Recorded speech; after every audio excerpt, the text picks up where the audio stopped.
off on topic, Susan. It scared me for a second. Do I need more than 3 pages?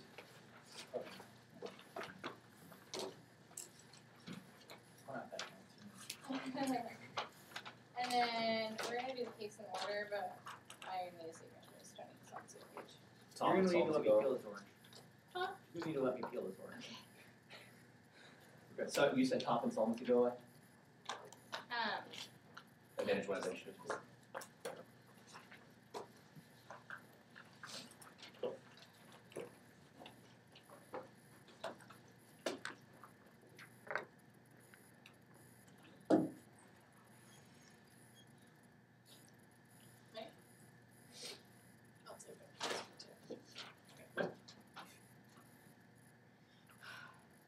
First is going to be ground specification. Our interpretation is the affirmation to specify which part of the Fourth Amendment that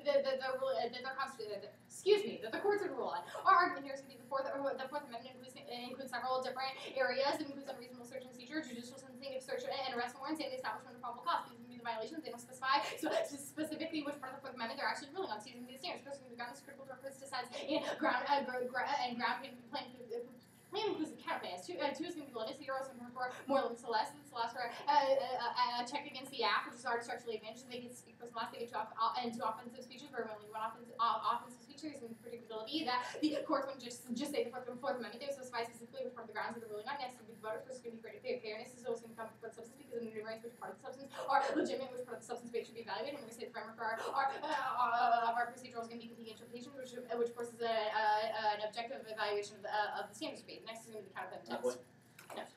Text. The United States federal government, through an act of Congress, should prohibit the warrantless searches of students, persons, or property in all United States schools. The United States federal government, through an act of Congress, should prohibit the warrantless searches of students, persons, or property in all United States schools. Next is going to be the competition that we potentially compete with the Supreme Court of the United States and potentially compete through the framework of benefits. Next is going to be the solve the congressional action to solve the case. The first argument, it would solve 100% of the case because all of the cases predicated off of decreasing bullying and decreasing the amount of searches. Our plan does that, which means none of them are predicated off the Supreme Court action. Next argument is going to be the only action who would actually roll back the plan is the Supreme Court, which means that we have we have it at worst equally durable solvency for the affirmative, but we would actually argue that the be appear stronger because the Democrats will be in power for a long time. Our argument here is going to be that, especially with the midterms coming up, the Republicans are fractured, especially with the Tea Party, which means that they're not going to be able to gain a supermajority in the midterms. Furthermore, there are a limited number of Democratic seats that are up for re-election, which means the propensity for a Republican supermajority is very low, which means the low probability for rollback, and there's a less probability of rollback when we use Congress. Last argument here is going to be the congressional counterclaim to actually solve the issue better because Congress is perceived as big brother, not the courts, which means we have solved the surplus for your advantage too. Next is going to be this set.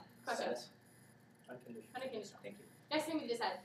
Someone is going to be reading this is that the Supreme Court is likely to rule in favor of Geertsen, on seed farms in the status quo. The one is going to be the background. The delay here is going to be the April 27th Supreme Court will hear Geertsen seed farms versus the USDA and Monsanto. The B is going to be the Monsanto is arguing that the courts did not adequately hear key evidence regarding the environmental impact statements and the use of alfalfa and ready grow. The C is going to be the 2 is going to be the Supreme Court will rule in favor of Geertsen in the status quo because the courts already ruled 3 times and the decision was reinforced by the Center for Food Safety, which originally filed the suit against Monsanto in 2006. The 3 is going to be this popular support for Geertsen. All of the major popular support polls have indicated the massive support for Geertsen against the USDA. The 4th is going to be the Supreme Court accepted the case the day after the Justice Department started the antitrust investigation, which means that the Supreme Court views this issue as very important. 5 is going to be that there are 4 liberals and 4 conservatives. Kennedy is a swing vote. This is how the structure of the Supreme Court is in existence in the status quo. Our argument is that there are 4 conservatives that will vote in favor of Monsanto. This includes Clarence Thomas, who used to be a lawyer for Monsanto. The exclusion is going to be Bayer, who is a liberal, and he recused himself from the decision, meaning the vote will be made by the 8 others. Kennedy will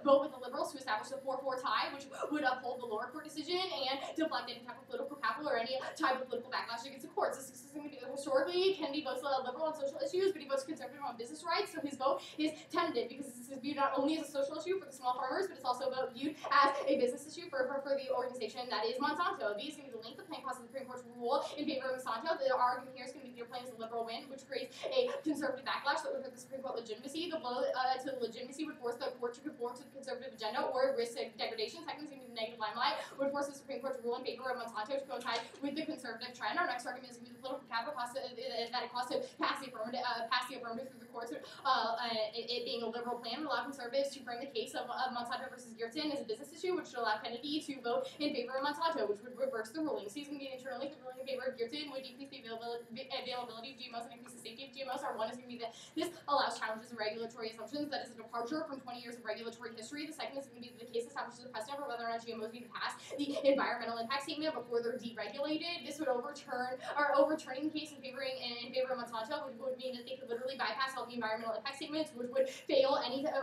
cause any type of safe GMO infrastructure to fail. The reason this stops the court case uniquely stops the use of alfalfa. Our argument here is going to be this is the fourth most widely grown crop. It is the first perennial crop that has been genetically modified, and this allows for cross-contamination, which would destroy other plants and kill small farmers. The United States is absolutely key because other nations don't accept these GMOs, which means the United States and domestic focus is always going to be critical. The fourth is going to be the 2009 study indicated that Monsanto and their use of GMOs caused an increase in the herbicide use by 383 million pounds in 13 years, which has led to harms in the environment and decreasing in human health. The fifth is going to be without ruling in favor of Geerton, the environmental impact statements won't be required, and there's absolutely no checking on GMOs before they're deregulated into the market, which means that the collapsing environment is inevitable. These are going to be the impacts that GMOs are bad, or scenario one is going to be the environment. The first is going to be the GMOs kill genetic diversity. Our argument here is that without diversity, species can be wiped out by diseases. GMOs are genetically identical with no resistance, which means that with no resistance to most diseases, which means that there's absolutely no genetic diversification in order to check back against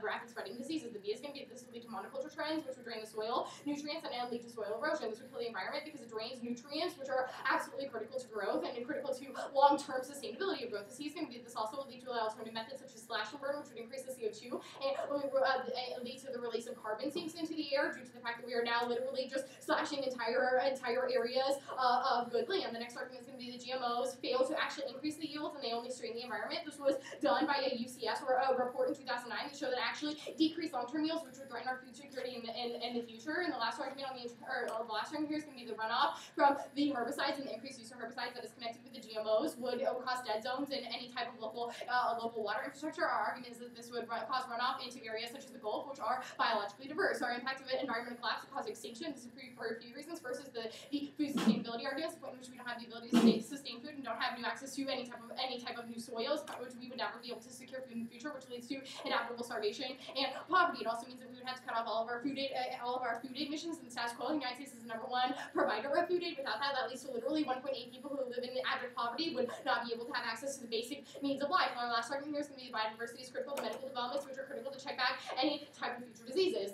and to find cures for things such as AIDS. Okay. On that point. Yeah, quickly. Yeah, your argument here is that how does this politics scenario affect GMOs? Do they outlaw or do they just preclude the production and release of alfalfa? It forces them to file an environment impact statement, which is done through the EPA, which would deregulate and would stop the use of genetically modified crops that are found to have all of these bad environmental effects. Right now, it's deregulated. There aren't those regulations, and so they're literally just throwing them wherever they want. Monsanto's getting away with under the case. First is going to be cross-pathing counterclaim that we solve 100% of the case. Second is going to be cross-pathing counterclaim that we solve against you better, but then we have a few arguments specifically on all of their bullying scenarios. First is going to be the bullying is inevitable, the point which this is a mindset. You can't force a mindset shift, which means that this discrimination and bullying and the hierarchical development of student social life is inevitable. Second is going to be that you don't stop school shootings, the point in which you actually make them worse. You're perceived as less regulations, which means the bullies will fear less recourse, especially with the use of weapons. Now, there is no threat of them being searched. Right now, they're only engaging in rhetorical violence, or they mostly engage in rhetorical violence, but without the search on things such as lockers or things such as backpacks for weapons, it allows them to bring the weapons with absolutely no recourse, which increases the likelihood of an accidental shooting. Furthermore, there's more reason to bully because it increases the monitoring of them, which means that this will lead to a student backlash. The last argument is going to be that you don't solve the non-students. Your arguments about how this would be they go back to the homes and then they're searched are irrelevant. The point in which your plan only stops on school grounds.